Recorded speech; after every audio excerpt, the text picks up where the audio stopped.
Hi everyone, welcome. I'm preparing to check in on my newest worm bin over here. It's a 29-day-old system with red wigglers living in it. And besides the worm bin that I think is due for a check-in and a feeding today after 11 days, we're also going to be checking in on the worms that were kind of left behind as stragglers within the castings that we sort of quote-unquote harvested at that point. I don't really consider the castings as truly harvestable until I consider them as also at that point evacuated as well.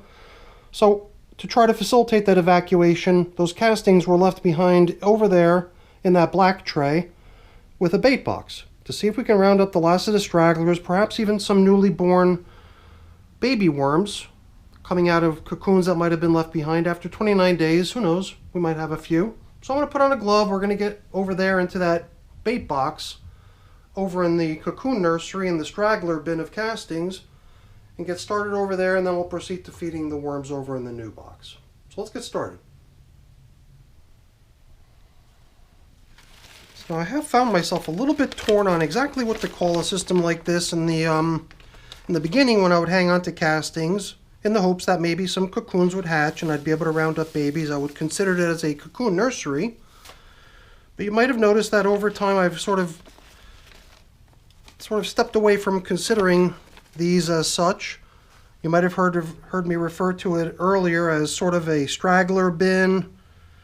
And, you know, I guess the main reason for that is because if it was really a cocoon nursery, I would be doing what I could, whatever I could, to promote the birth of worms out of their cocoons, which means I would probably keeping things nice and damp to try to promote the hatching of cocoons, but I've been probably thinking of these more as straggler bins anymore because I've really been geared more towards trying to drive the remaining worms that are left behind in the material out by allowing the system to gradually dry off. And by that, I would have no plastic coverings except for the plastic that was just directly over the bait box. You notice that it was only newspaper out here, resulting in pretty dry stuff ending up out here on the surface. And that would be combined with me coming in here periodically to stir everything around to make sure that the stuff that out here on the surface has become nice and dry and crumbly is blended in with the stuff that's down lower that hasn't had a chance yet to do that. At the same time, bringing that stuff to the surface to give that a chance to dry. So even though it was 11 days now since the last time we came in here together to prepare a video and to check in on these two systems, to see how things are doing, to get the worms over in the other bin fed. I did check in here halfway in between. So 6 days ago, 5 days after our last check-in, where we prepared the video in here last time, I did pop in to pretty much do what I'm doing now, which is to stir the material around, try to blend in the stuff that's on the surface that's still a little bit dry with the more damp stuff that's down lower. And at the same time, try to assess the material to see if there's still remaining worms in this stuff. And 6 days ago when I came in here to do this last, without putting it on video, I did find a good number of worms hanging out in this stuff. At the same time, I would just take them out as I encountered them, not all of them. As I would encounter some of them, I would just pull them out and drop them over into the bait box because it seemed sensible to do that. But after a while, it started becoming a bit tedious, and I started realizing, well, I'm not going to get them anyway, and that the bait box scenario would have to continue anyway. There was another system in my previous go around at doing this.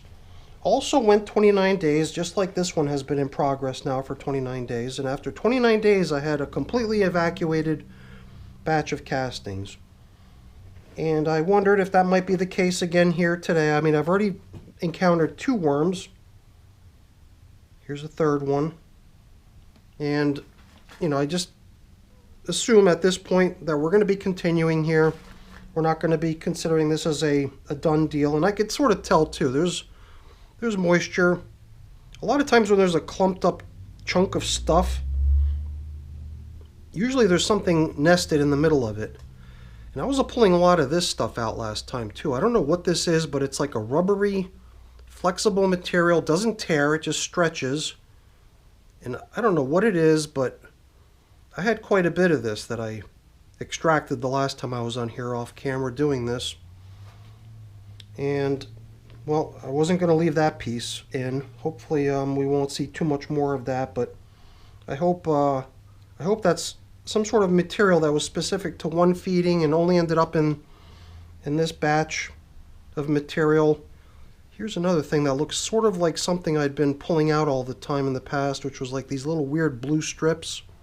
I thought I'd seen the last of that stuff, but I guess some of that stuff still remains. So these castings are plagued with a little bit of residue that's kind of unusual, makes you wonder how it ended up in there in the first place. I'm usually pretty selective when it comes to preparing my bedding to make sure I only shred stuff that I'm fairly certain is all paper products that are going to all be easy to break down once they're introduced to the worms as bedding and food and everything else. But it does seem like certain things have snuck by and have ended up in here. So I didn't want to take too much time. I just wanted to do the quick routine of checking in and blending in the dry stuff that has had a chance out here on the surface to shed some of its moisture and combine it with some of the more damp stuff down low.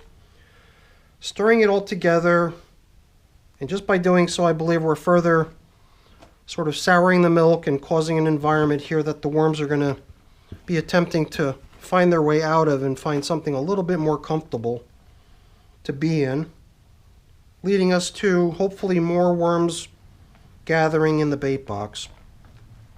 Now I did come down here last time in preparation to feed a couple systems. The last time I checked in here, even though I didn't film the check-in on this bait box last time, I did have food on me since I was preparing to check in some other systems that were due for a feeding, and I did throw some foods in here.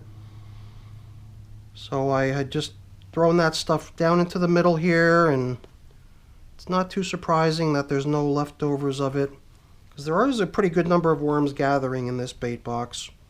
And all this white stuff that you see here, all these little tiny specks, those are all springtails. And there's a lot of them.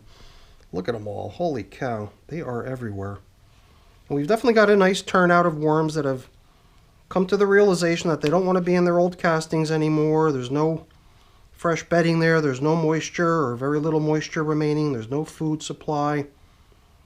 And as they stumble on this bait box, they realize that it's a much better place to be and to stay in after they make their way in there. Look at all these look at all these springtails. My goodness. Not much I could do about that, unfortunately. I wish I had some sort of a silver bullet to do away with the springtails, but I don't really. And you know, since I've got our food here in preparation for feeding our active worm bin, why don't we just grab one or two little morsels and drop them in here for these little guys. Since they've managed to do away with what I put in here a few days ago, we might as well just give them a few more things. I never throw much in here, so it's not too surprising to see it all gone next time I come back, but I figure let's not let the food supply in this little bait box run out. We might as well restock it as long as it's here and opened. But you know what? I'm gonna pack this whole thing up, put it away, and we're gonna get on to feeding the worms over in the active tray. So let's get to working on that next.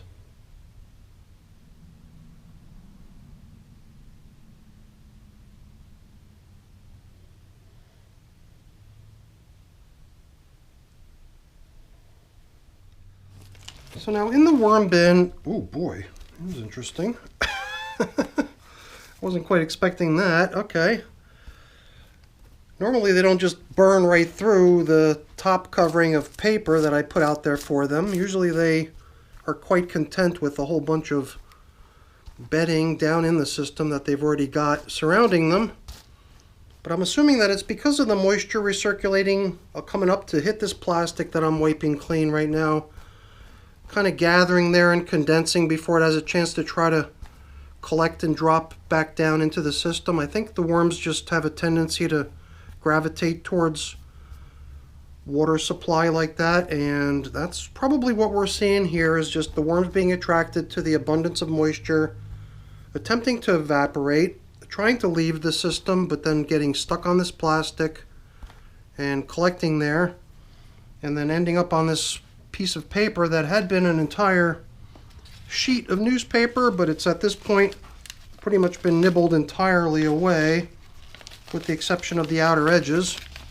So that was kind of interesting to see. I can even see how they've sort of managed to create a little bit of a recess down here, down the middle of the system where we last fed them, which is kind of cool, good to see. So, I was about to mention how we've just not been adding bedding because there's, I don't know, we're pretty much up to the rim in this system still. I built this system so full when we originally launched the bin that over the past couple check-ins I've just really not found it possible to add any additional supplementary bedding for fear of overloading the system, not leaving myself sufficient space to work. You know, I feel that we're still kind of in that situation, so I really had no intention today of adding bedding.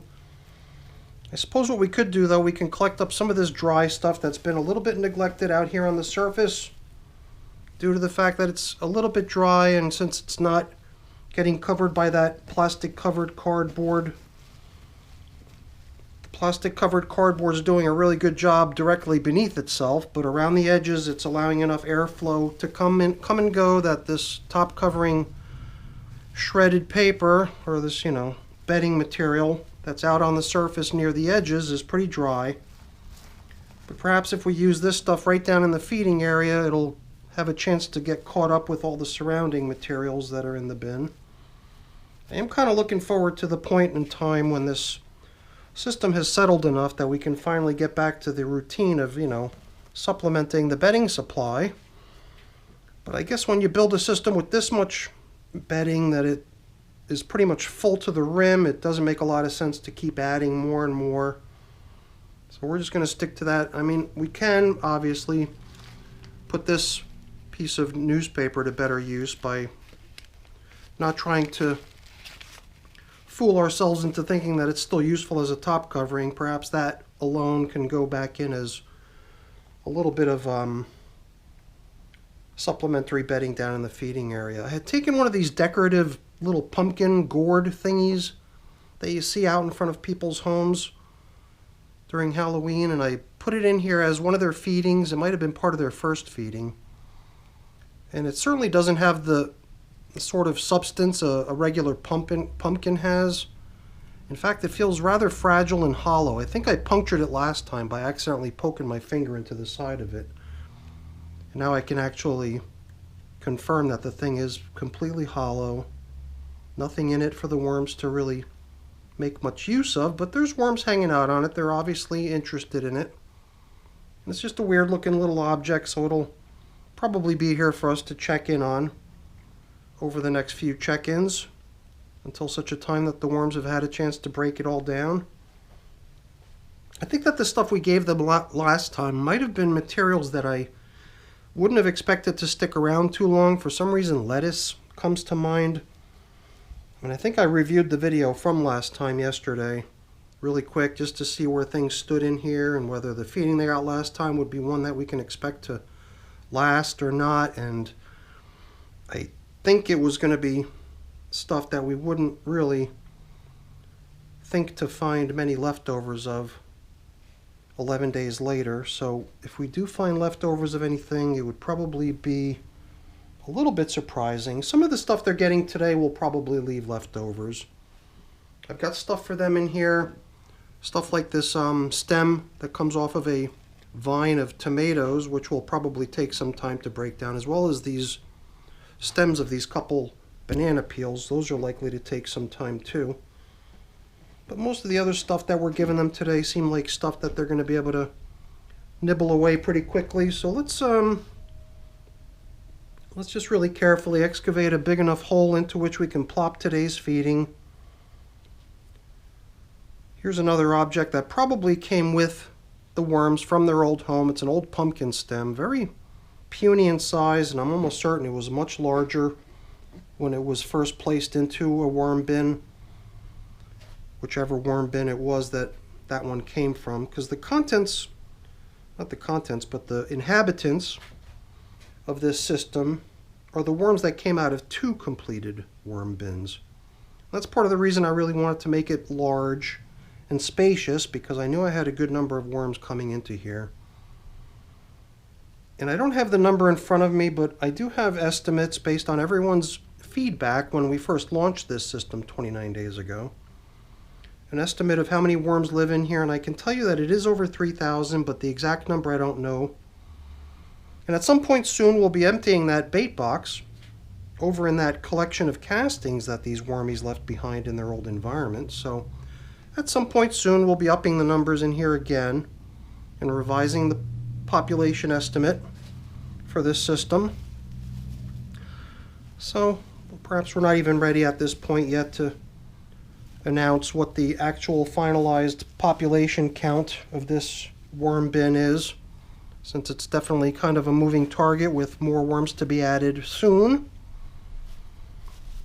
I did kind of wonder if perhaps today would be the day we would find no more worms left over in the castings, over in the straggler bin, but that did not come to pass. Perhaps next time. So I've added the bedding. Now we can add the food, and we'll pretty much be finished in here. Let's also give them this additional little bit of newspaper to nibble on. Supplementary bedding, not a whole lot, but at least a little something else that we can toss in here on top of the feeding for them to eat. You know, before we cover up all those kitchen scraps, why don't we throw in a little bit of this crushed eggshell? They could use this as grit when they're feeding on the foods that they've been given. And now as I try restoring some of this old food, now I'm once again feeling like I'm totally out of space. And I feel bad when I take something like this, which really shouldn't be pressed on too hard, otherwise I'll crush it. But I do want to try to submerge it a little bit to the point where I can still add in what remains here of their feeding, which is this little portion of coffee and a little bit of worm chow just to dress up the coffee so it's not so boring. And then after we level things off, we'll use this coffee filter as our indicator to show us where we last fed. Even though, as you saw when we first came in here, there was a pretty obvious dent left behind where they had done away with their previous feeding, so the location of the last feeding is usually not too difficult to locate, but I like leaving feedings on indicators just for the heck of it. Gives my coffee filters a purpose instead of just always having a big stack of coffee filters piling up with nothing to do. So that's kind of the end of our check-in. I've got no top covering newspaper though at this point, which I don't know if it's that big of an issue. Obviously the worms like it, right? They came by and they nibbled away on what they had last time, so I'm thinking maybe I'll just use this piece of paper over here. This piece of paper was kind of resting out here for me to dry stuff on. I was drying pepper seeds that I was collecting out on this piece of paper. I guess if I should come down here with more pepper seeds that need drying, I could always whip up another drying sheet, and this one here will simply get repurposed as the new top covering newspaper for our red wiggler worm bin here. How does that sound? Alright, almost a perfect fit. I guess if it sits like this, it's no big deal. We'll just reposition our top covering. See, now I worry about these little wormies stuck in a kind of an uncomfortable spot. If I were to just plop this back down into its intended location here on top of this piece of dry newspaper, these little wormies would just have dry newspaper to come in contact with. The dry newspaper would end up probably drawing whatever residual moisture is on this piece of plastic into itself, and then leave the worms in a little bit of an uncomfortable spot. I mean, I wonder if the material below the newspaper is damp enough that it would just moisten it quick enough to create a comfortable enough space that any stragglers remaining on this are going to be safe from harm. I don't know. It just seems courteous to try to deal with it rather than ignore it. And I don't think we've got too many that we need to worry about. We did manage to find most of them in the very beginning, and I found the others pretty quickly here as well. And hopefully anybody I left behind does in fact end up getting the moisture they need before it becomes detrimental to their health. Alright everyone, that's it for the video. Hopefully you enjoyed it. If you did, as always, please don't forget to leave me a quick thumbs up before you go. That's always really appreciated. And if you haven't done so already, please also consider subscribing to the channel. That's very much appreciated as well. Alright everyone, thanks so much for watching. Have a great day. Bye now.